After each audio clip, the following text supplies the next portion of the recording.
Hello दोस्तों, आज मैं एक्सप्लेन करने वाला हूँ 2025 की मिसेज मूवी को। मूवी का शुरुआत होता है रीचा नाम की एक लड़की को दिखाते हुए जिसे डांसिंग का काफी शौक होता है। वो डांसिंग में फ्यूचर में अपना करियर बनाना चाहती थी, पर रीचा के परिवार वाले दिवाकर नाम के एक डॉक्टर के साथ उसका रिश्ता पक्का करते हैं। रीचा और दिवाकर एक साथ बात करते हैं और यहाँ पर रीचा को दिवाकर का नेचर काफी पसंद आता है। यहाँ पर हमें बातों ही बातों से पता चलता है कि दिवाकर पेशे से गायनोकोलॉजिस्ट है और इन दोनों का रिश्ता पक्का होता है। जल्दी इनका शादी भी होता है और रीचा खुशी खुशी अपना ससुराल जाती है। रीचा अपनी नई जिंदगी को लेकर काफी खुश थी, पर अगले दिन से उसे किचन में ढकेल दिया जाता है। उसे अब ना चाहते हुए भी हलवा बनाना था और बर्तन भी धोना था। अगले दिन दिवाकर और रीचा के मायके जाते हैं, जहाँ पर रास्ते में दिवाकर कहता है, कोई बात नहीं, मेरी माँ तुम्हें अच्छा खाना बनाना सिखा देगी। जो सुन रीचा के दिल में चोट पहुंची। उसी दिन रात को दिवाकर रीचा के साथ जबरदस्ती करने की कोशिश करता है, जिसको रीचा साफ साफ मना कर देता है, ये कहते हुए कि आज मूड नहीं है। पर उसके किसी भी बातों का परवाह ना करते हुए दिवाकर रीचा से जबरदस्ती करना जारी रखता है। और इधर रीचा की सास घर के बाकी काम कर रही थी। रीचा भी सुबह उठकर उनके काम से हाथ बटाता है। तभी दिवाकर रीचा को बुलाते हुए अपने कपड़े को निकालने को कहता है, जो चीज रीचा को काफी अजीब लगता है कि वो एक भी काम खुद से नहीं कर सकता। बाप बेटे दोनों ही ऐसे ऑर्डर कर रहे थे जैसे कि मानो वो घर की औरतें नहीं बल्कि नौकरानी है। खाना बाना खाकर रीचा को अपना डांस क्लास के लिए वीडियो कॉल आता है, पर तभी रीचा के सास को उसके प्रेग्नेंट बेटी का कॉल आता है जो उन्हें बुलाती है। वो अब रीचा को सब कुछ सिखाने के बाद अपने बेटी की घर चली जाती है। अब रीचा को इस लंका में अकेली रहना होगा और सब काम करना पड़ेगा। जब चटनी पीसते हुए गलती से वो उसके आंखों में चला जाता है, इसीलिए वो उसे मिक्सी में पीसता है, जिसका आवाज उसका ससुर सुन लेता है। खाना खाते वक्त वो रीचा को काफी खड़ी खोटी सुनाता है और कहता है कि ये चटनी सिलबट्टे से नहीं बनी, जिसके लिए उसका ससुर ना खाकर उठ जाता है। अपनी सभी काम से फ्री होकर रीचा अपने डांस की वीडियो देख रही थी। उधर दिवाकर को भी लंच देर से मिला। अकेले खाना बनाने की वजह से रीचा को थोड़ा टाइम लगता है, पर इसमें भी उसका ससुर उसे काफी उल्टा सीधा बोलता है। वो बोलता है, क्या ये कोई बिरयानी हुई? ये तो बस कुकर में बना हुआ पुलाव है। दिवाकर ऑफिस से आकर कहता है, क्या मुझे कुछ खाना मिल सकता है? 12-12 घंटे मैं सिर्फ कॉफी पीकर काम करता हूँ। रीचा का ससुर अपने पत्नी को कॉल कर कहता है, तुम अपने बहू को अच्छा खाना बनाना सिखाया करो। अगले दिन रीचा यूट्यूब से देखकर अपने पिताजी के लिए उनका पसंदीदा खाना बनाती है, पर उसके इसी मेहनत को ना देखते हुए रीचा का ससुर उसमें भी चुन चुन के खामियां ढूंढता है। रात को जब उसका पति आता है तो नवाब को फुलके खाने थे, वो भी कड़ी के साथ, क्योंकि बिरयानी काफी हेवी हो जाएगा। अब बेचारी रीचा को ना चाहते हुए भी अपने पति का पसंदीदा खाना बनाना पड़ा। वो वीडियो कॉल पे अपने मम्मी को ये सभी बातें बताती है, पर उसकी माँ उल्टा उसे ही कहती है, तुम्हें अपनी पहचान बनाते हुए उन सभी का ख्याल रखना पड़ेगा। अपने सभी काम को कर रीचा जब सोने जाती तब उसका पति दोबारा से उसके साथ जबरदस्ती करता।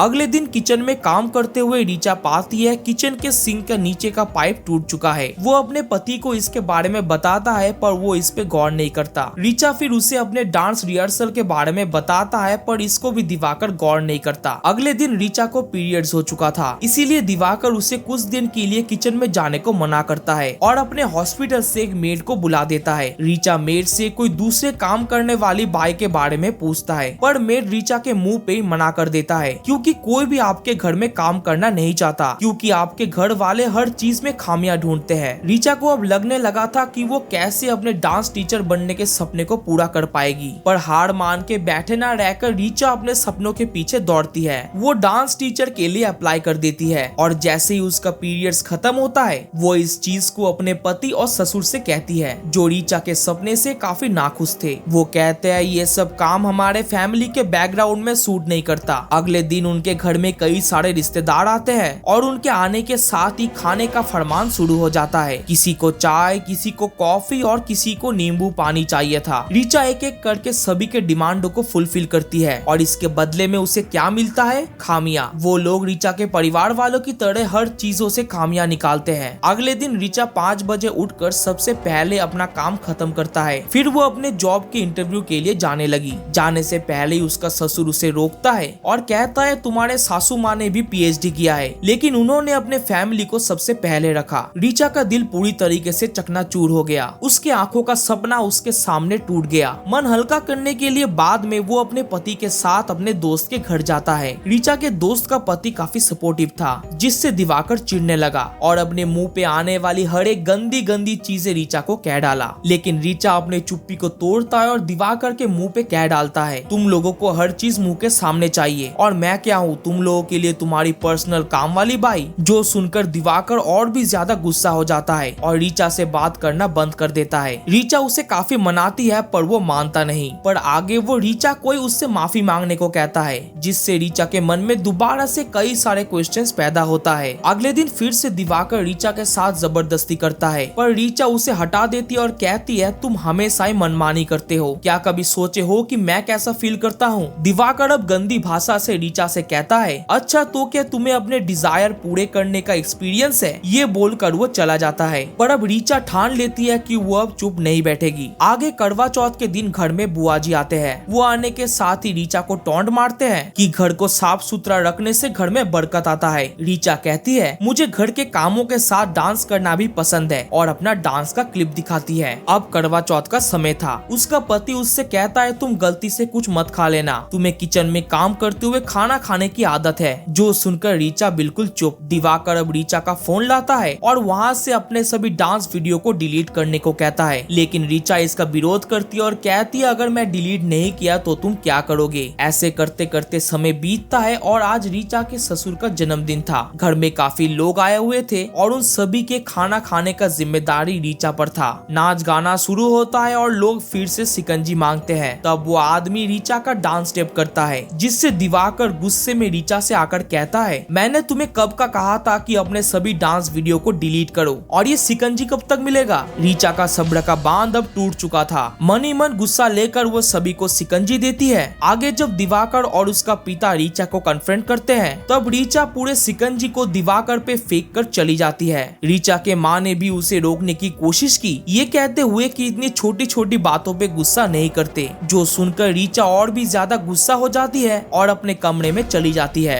धीरे धीरे समय बीतता है और हमें कुछ टाइम बाद का सीन दिखाया जाता है, जहाँ दिवाकर ने दोबारा से दूसरी शादी कर ली थी और उसका भी रीचा की तरह ही हाल था। और इधर रीचा जो करना चाहती थी वो फाइनली वो कर रही थी। रीचा एक सक्सेसफुल डांसर बनकर अपने सपनों को पूरा कर रही थी। और ये मूवी यहीं पर खत्म होता है। वीडियो कैसा लगा जरूर बताना और मूवी से रिलेटेड अगर कोई भी फीडबैक हो तो कमेंट में जरूर बताना।